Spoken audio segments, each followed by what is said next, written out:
म भित्र चाहिँ जीवन दिनुहुने परमेश्वर हुनुहुन्छ। हालेलुया हालेलुया।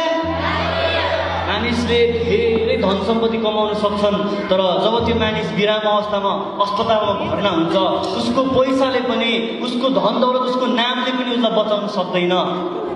त्यतिखेर मानिसलाई आयु दिनुहुने, बचाउनु हुने चाहिँ यीशु मात्रै हुनुहुन्छ। हालेलुया हालेलुया। फेरि एकचोटि ताली बजाउनु हामी यीशुको लागि। यस्तै गीत गाउने छौँ, छैन यसो बाहेक बचाएको अरू कोहीले, हृदय दिँदैको छ उनको जिउँदो वचन साँचो बोलीले। हालेलुया